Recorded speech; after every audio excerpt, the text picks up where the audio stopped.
Ayan mga kapatid, tutuloy natin yung ating nabanggit kanina na versikulo, yung Juan, unang Juan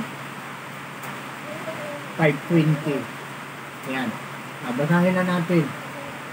At nalalaman natin na naparito ang anak ng Diyos at tayo'y binigyan ng pagkaunawa upang ating makilala siya na totoo at tayo'y nasa kanya na totoo sa makatuwid ay sa kanyang anak. Ayan, si Isa, ating Panginoon. Ito ang tunay na Diyos at ang buhay na walang hanggan.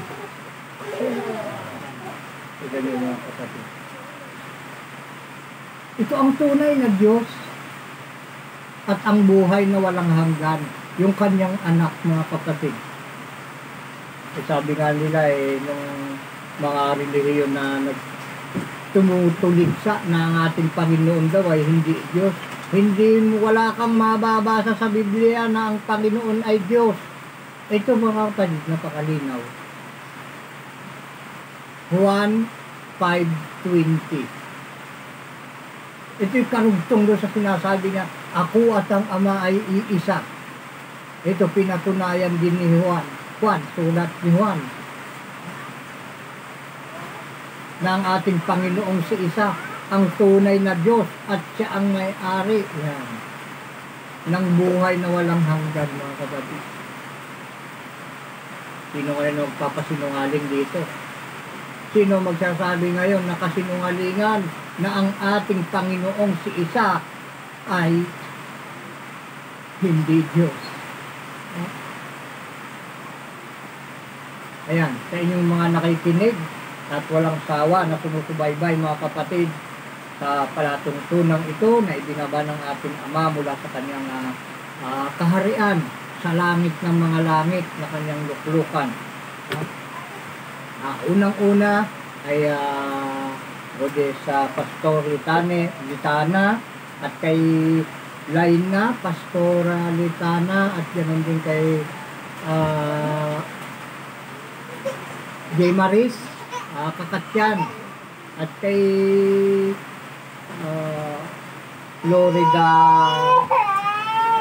Pastor Helen Man at ang kanyang pamilya. Kaya sa inyong lahat, mga kapatid, na dinidilir sa ating Ama na walang sawa na sumusubaybay at tumutupad sa utos ng ating Ama, ang biyaya, awa at kapayapaan mula sa ating Ama sa pamamagitan ng Espiritu ng kanyang panganay na anak na si Isa ng ating Panginoon ng mga Panginoon at ating Hari ng mga Hari, ay sumain mo nawang lahat.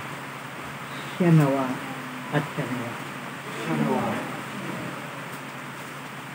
At muli, mga kapatid, pakinggan nyo pa ang patutuo, dahil sa patutuo ng mga salita ay nyo nang nagpapatibay na talagang katotohanan. Yan, mga kapatid, hanggang sa muli nating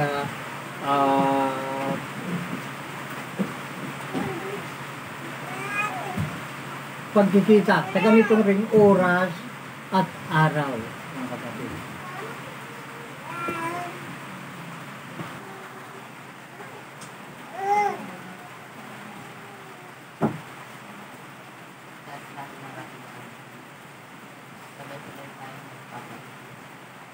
Kami po ay nagpapatotoo at sumasaksi na ang lahat ng mga salita na inyong narinig ay pawang katotohanan at pawang galing sa banal na kasulatan na mula sa bibig ng Sama ng Panginoon na si Isa, na anak ng tao, na sinugo ngayong ding araw, na ang mga salitang lumabas sa kanyang bibig, na sinugo ng ating Ama, na sa atin ay lumikha at lumikha ng mga bagay na nakikita at hindi nakikita.